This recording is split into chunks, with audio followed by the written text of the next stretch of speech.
And we're back, ladies and gentlemen. Thank you so much for listening. Thank you so much for being here. Thank you so much for listening to me, Dukect, humbled by every person who wants to sit back and chill with me on this Thursday evening. And, well, let's talk a little about Super Mario Brothers, the movie now, shall we? It has been one of the biggest um, openings for animated movie right now. It topped Frozen 2's record and basically the highest grossing video game movie to do, knocking down the Pikachu, Detective Pikachu, and Sonic. So once again, Nintendo does what Sega doesn't, or whatever. Anyway, um, and also this just means that Frozen 3 is basically confirmed at this point. And oh Lord, what are they gonna do with that movie to basically come back and win that whole to take the crown away? Oh, because they pretty much have to, or they could just buy you know, Illumination or something. Disney could do that because you know, that sort of thing. It's basically one of the most successful movies and such. And I think the reason why of you know, there's a lot of reasons, and this one right here. Looking at what it was, you see the push. They talk. This article says talking about Puss in Boots, The Last Wish. You know, there's been a lot of, you know, you know, animation has not been, mostly, most movies are family oriented movies have not targeted families and such. They've targeted like, the action crowd or anything else. They've never really touched like, good old fashioned kids adventure film. Honestly, the last one was Puss in Boots. That was it, and it succeeded. But I think the reason why Super Mario Brothers movie was successful because one, Mario is much more of a well-known name now. They look like they took a lot of time with it and listened to the people behind the games and everything. I mean, the last time I do love Super Mario Brothers, the movie '93 movie. I thought it was a fun film, but I mean, they didn't really. I mean, looking at it, if they named it anything else, it's not a Super Mario Brothers movie. But this, they actually talked to Miyamoto. They talked to other people behind the scenes. They actually gave advice, listened to the people to say, "Hey, here's the games. Here's what we need to do," and made it as simple as possible. And I think that most these studios, they'll lost that. I think, for example, Shazam: Fury of the Gods could have been that nice little kids movie and such. Being that different part of the DCEU, but I think it's just corporate meddling and just bad marketing. I think the marketing in Mario Brothers was a lot better. Um, you know that, and this says too, there's too old for families. They're going for the young teen, the PG-13 crowd instead of the little kids crowd. And honestly, I think the reason why is just it's all samey. A lot of it is just this samey, the same type of movie structure, the MCU effect of these superhero stuff. Nothing has really came imagination wise. And there's been success in the MCU. I mean, let's be honest, last year, even though it's a bit muddled and everything else, the quality of these movies are, you can say, good and bad. Personally, I think, look at, say, Black Panther and Wakanda Forever. You look at the box office, which did good. It needed, it was fine. A lot of the box office did come back to it, but that sort of thing. And then you look at, like I said, look at all these other movies. I mean, Disney, the reason why Disney is in trouble is not because of the box office. It's because all that stupid like Bob Iger's idiotic decision to buy Fox and that sort of thing. But I already talked about that, many times. But yeah, it's just when you look at all these movies and everything else, it's just there was a lot of love, there was a lot of time and care, and a relatable story. Chris Pratt for all of his everyone hated Chris Pratt, but man, he did a really good job at Mario. Princess Peach. Everyone the voice actor did a really good job, and they established these worlds and such. So I think Seth Rogen did a good job with DK, and I think that this movie is going to, Anna Taylor Joy did a good job as Princess Peach. I mean, Jack Black did a really good job as Bowser. Charlie Day did a good job. Luigi. Wish there was more, and hopefully there's a Luigi's Mansion too. Yes, they need to be a Luigi's Mansion, and heck, with this is success. I think there's going to be one. But I think the one thing I think there is they kept it simple. They let it for everybody to get involved. They let like, hey, this is a family film. It's a family movie. It's a good time. It was a nice, easy time for people to go out and have a good time to watch and to enjoy themselves. And honestly, if I really wanted to be thinking about it, you could do that with a lot of like I said, Nintendo franchises have a lot of that. I mean, if they Kirby could probably, I wouldn't be surprised if they could do a Kirby movie and do the same thing. Kirby could be just doing the same thing as well. Kirby could be that way. You could, I think, Star Fox could be not as big of a hit, but also could be like that type of family free thing crowd too. Like I said, plenty of Nintendo franchises.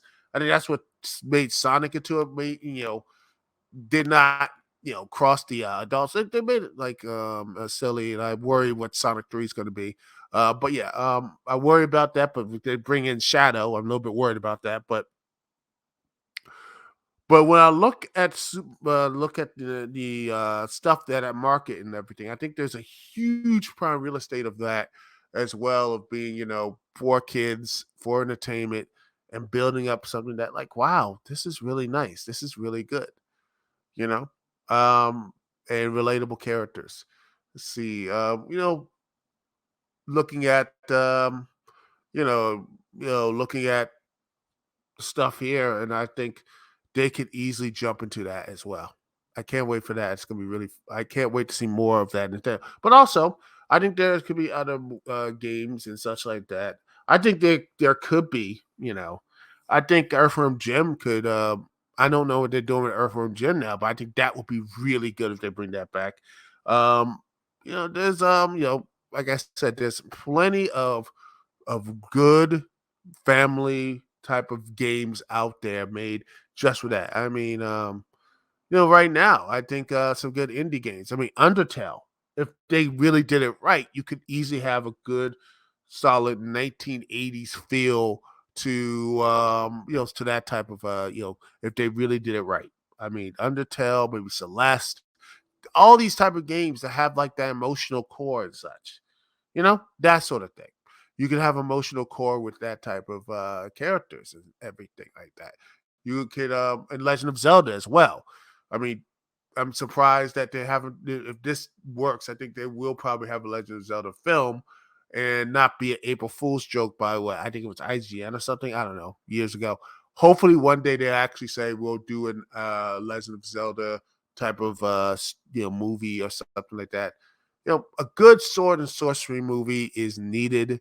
I think it's needed. I mean, Dungeons and Dragons proved that there is an audience for that. But I think something like that could be really good. Me personally, let me just get this here. I truly believe Xenoblade Chronicles, if they play it right, could be one of the big franchises, a new Lord of the Rings franchise. If any movie studio does this right, it could be that way. And talk about big themes of revenge. First game, second game about survival, about the planet, you know crumbling around you, and the war and everything else. You know that sort of thing. You can talk about it. Endless war for the third game, and how two sides need to stop it and all that connects to it. That's like a 9 movie arc. Heck, I don't even talk about Xenoblade Chronicles X. You could easily put that as a series or something like that. Put that on a streaming service. Just have them basically having a ship crash into this alien world. And you have to survive with the local flora and fauna. Not just that, but also aliens. There's stuff there, ladies and gentlemen. I truly believe that. There's stuff there. And I think that if you, I truly believe if you put that out there, my heart of hearts is that you put that out there, you will, you will see some really good um not just, I hate to say content, but I think that there's not just content, but also some really good stories, stuff that could be told in this huge and like really good environment. If you could do it right, you could have that huge epic. Like I truly believe it. I mean, this is, you could say right now it could be their Iron Man. I mean, you could say this is it, the MCU type of thing, or maybe if we want to go for comic book references, this is the Super Mario Brothers movie right here is Superman back in 1979. That type of genre-defying, like wham, right there. And what is needed is the Batman '89. Uh, and I don't think uh, they don't have that yet. And I truly think that this could be that Batman '89, that type of like, oh wow, this sets up everything. This could be, you look at maybe, if this Xenoblade Chronicles thing, or maybe you can look back at Xenoblade, the first game or something like that, and have that, look and maybe that to a TV series or movie or something that could be really good to be talked about. I think that could be the case if they know how to do it right. And I, in my heart of heart, believe that this could be done right. And if it is done right, you will see, the video game. I think it will push aside the comic books at least. I think it would be. I think it would be a refresher because these video game movies, for the most part, are different. They're not just different, but they're, you know, they're different genres. Like they're not in that same comic era. They're not in the same, like, what's a comic book movie and everything else. It's looks like to be something you can easily um you can easily do, you can easily just like say, hey, we're in this other world. Oh, we're in here. And it's not in this connective. You can sit back and watch something that's not in the comic book world, but you know, it's like it feels like maybe you're looking back at movies being different and different genres of films that you can be like, wow, it's not this comic book blandness and such, and really give like, wow, you know what? This gives a more like, a diversity in movies again. I want to see more diversity in movies again. And I'm not talking about like, I would like to see more diversity in, black characters and all that stuff, but it's just diversity is in the genres and not all tied to just the same comic book big MCU, DCU comic book stuff. I'm a fan of them, but I think you need a break once in a while. They need a big, huge break once in a while. And the old saying goes, absence makes the heart go fonder. And I think that if you have that, a way of having an absence go fonder, people will be like, hey, you know what? We start to miss it and maybe do movies that are more one note instead of this trying to do a tapestry and everything, which people need to move on, you know, that sort of thing. And I think that at the end of the day, if you do that, you can, you know, you can, yeah, you can actually have these characters be memorable.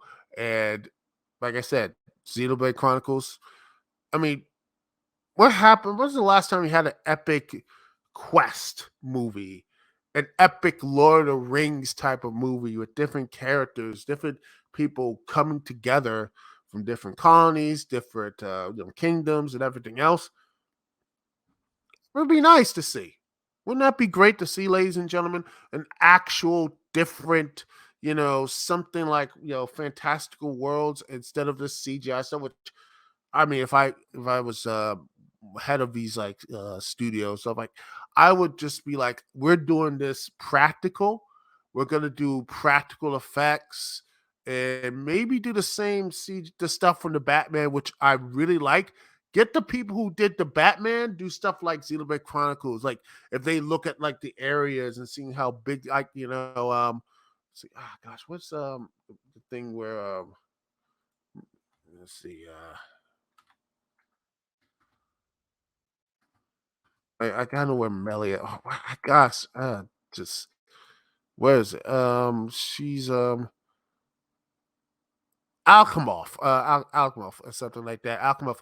You have him like when the royalty, you have that big screen of like reveal, like say her, with her brother looking down, like stuff like that. I think you could do something like that. The Napans, well, they can be CGI. Some can be CGI, but maybe a little bit of practical too. A little practical, a little CGI will be really nice. I think I want to lessen the effect of VFX and everything. uh, but that's just me. I think you need to more different genres and keep the stories as simple as possible. And if you do that, I believe you will have a much more successful. And I truly believe this. You'll have more of a success than more successes like Mario and everything else. That's what I see here. That's what I believe will here. If this will bring in, I just hope that they will continue to have video game movies can be successful and different genres and all that type of stuff, and be tell these stories that are different but also fun to get into. And if it's a child type story, let it be a simple thing. And hopefully Nintendo goes and says mess around and makes a Kirby thing just to really piss off all those film geeks anyway. Like, oh, I want to deep. I dare you to do that, but with Kirby or whatever. And if you want to build up to something serious, then do a Metroid. Then you can maybe do a Star Fox or a Zelda or something like that with more deeper story and everything. If you want to do it, but that's just my personal opinion. Anyway, we're gonna take a small break here. We're gonna talk about once again old Vinnie Mac, and well, not only that he's back, but a lot of fans are still trying to cope. Well, I'll get my thoughts about that and more live here on the Dukect Lounge. We'll be right back.